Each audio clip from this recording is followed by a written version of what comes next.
So you've been in no contact and you have not heard from your ex. It's been 30 days, 60 days, 90 days, or even more. And you're worried and you think that you will never hear from your ex again, right? That's what you're thinking. Well, I have some hope for you. So stay tuned. But first, hi, this is Lucia with The Art of Love. I'm a dating and relationship expert specializing in helping you get your ex back or to get over your ex. And welcome back, my beautiful no contact army. Have you been a good little soldier? Well, if you have, then you've downloaded my app Silencio, which will help you to stay in no contact. And if you too would like to join our no contact army, all you have to do is hit the subscribe button and the bell notification, and you're in. And to read our manual, go to nocontactsecrets.com, where you can read 2 free chapters before you purchase the book. Okay, so I have an email here from someone who was in your exact position. She did not hear from her ex for many, many days, many, many months. And what happened? Well, let's find out. So the title of her email to me is She's Always Right, Damn It. Yeah, well, sorry. Okay, she goes, well, Lucia, day 91, you couldn't have been more right.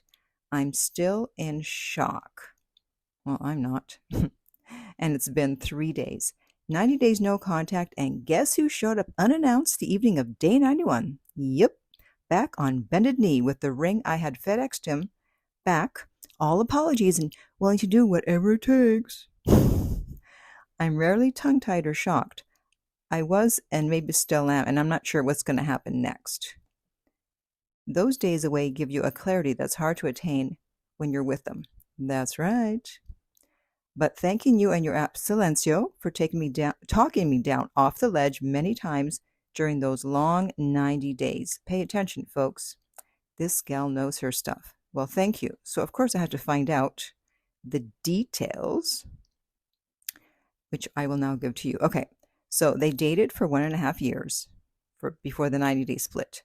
And I said, well, who broke up with who? And she said, he's a major avoidant and had left/ignored me many times, always calling it cooling off, not breaking up or dismissing. Yeah, right. More times than I can count over the 1.5 years, even after the engagement we'd been together. So there's your problem right there. He keeps pulling away and you keep putting up with it. And you keep taking him back every time he pulls away. All right, come on back.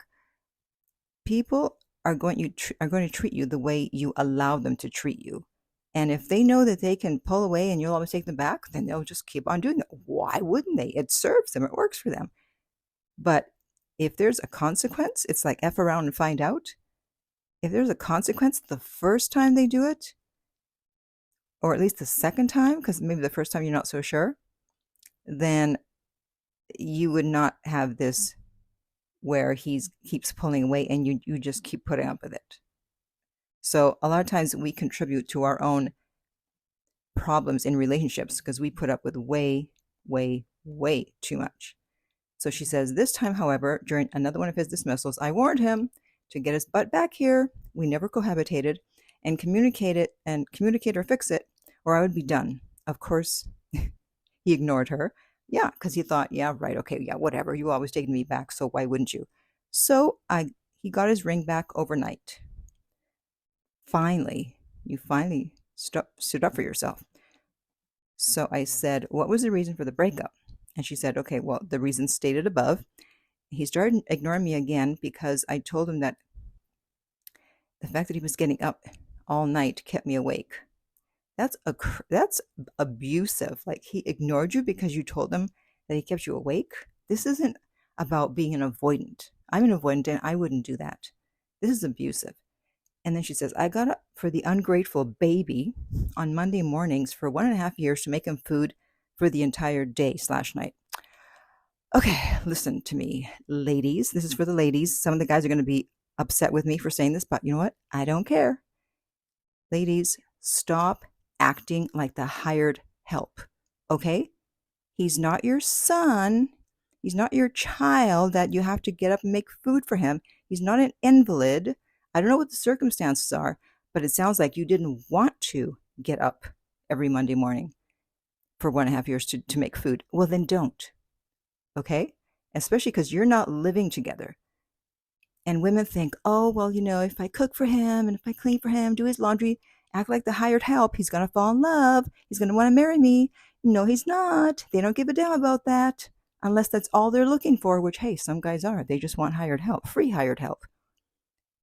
But the two guys who wanted to marry me, two high value guys, I did the least for. I did the bare minimum. I never cooked for them. One guy was long distance, and I never picked him up at the airport, and I never dropped him off. And they both wanted to marry me, okay? So stop thinking that if you act like wifey, if you act like the hired help, they're going to love you. They're going to want to marry you. No. Okay? It really bothers me to see that. I'm not saying if you're living together, you're not going to clean and cook and all that. Of course, the both of you are. But if you're not, then why are you the cook, the unpaid cook, the unpaid chef? Okay. And then I asked, why did it take him 91 days before he finally showed up? And she said, okay, he's an extreme avoidant. He enjoys being alone, hunting, fishing, the woods, and married numerous times himself before. Gee, I wonder how many times. That alone is a red flag. Numerous times. It's like he didn't learn anything from his previous marriages. And then I asked, of course, why are you unsure about taking him back? And she said, well, these 90 days were painful. Sending that beautiful ring back was a hard decision. We're 60 years old. Dating years for 60-year-olds come in dog years. I thought long and hard before I sent the ring back. I wasn't bluffing. Yeah, he knew. He realized that. I didn't want to eat crow again as I have so many times. Yeah, finally. And she said, he's being wonderful. He's saying new things, such as, I've thrown away my running shoes, making plans, asking to be around friends. He's never been kiss-assy before. And while this is not that, it feels a lot different. Like he's very scared. He knows I dated while he was gone. Well, that's what happens when you finally demand respect. If they're interested, they will respect you. So yeah, now she's not sure if she wants him. And yeah, good. I hope she takes her time. And he definitely needs to ask she needs to ask him the 6 questions. He needs to have great answers. And he needs to be on probation for a good 30, 60 days. And let's see if he's going to go back to his evil ways. Because who's to say that he's not going to get triggered again? And I mean, he is going to get triggered again. Who's to say he's not going to pull away once he gets triggered, unless he's worked on that? So there needs to be a probationary period. Now, she did say one more thing that some of you might be interested in. She said the fact that, that they're older, and she says we don't have the kind of access to meeting new people that other younger people do. My point is we tend to take crap for fear of literally never meeting someone new.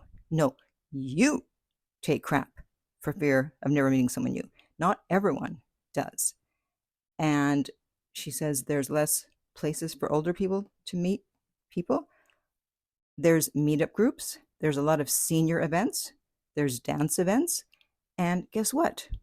If you're entrepreneurial, then you put on an event and get all the seniors together. There's always a way. So don't think, oh, we're older now, we can't meet anyone. What's with the defeatist attitude? Like, come on. You can always meet someone. People are getting married in their 60s, 70s, probably 80s. Okay?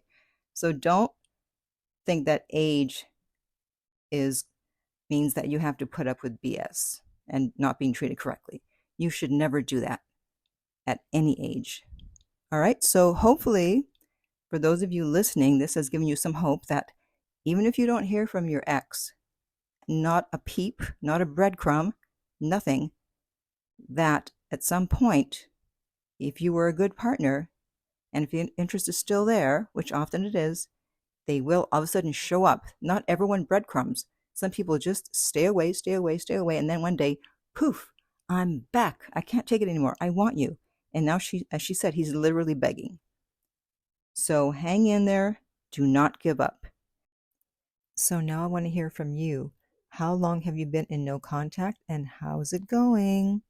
And in the meantime, if you would like my help to get your ex back, you can contact me at theartoflove.net, and we will send you the rates. They are not on the website, and the direct link to that is beneath every single video and podcast. If you found this video helpful, please like, subscribe, and share. If you're listening to this as a podcast, please rate and review. And finally, remember, love inspires, empowers, uplifts, and enlightens.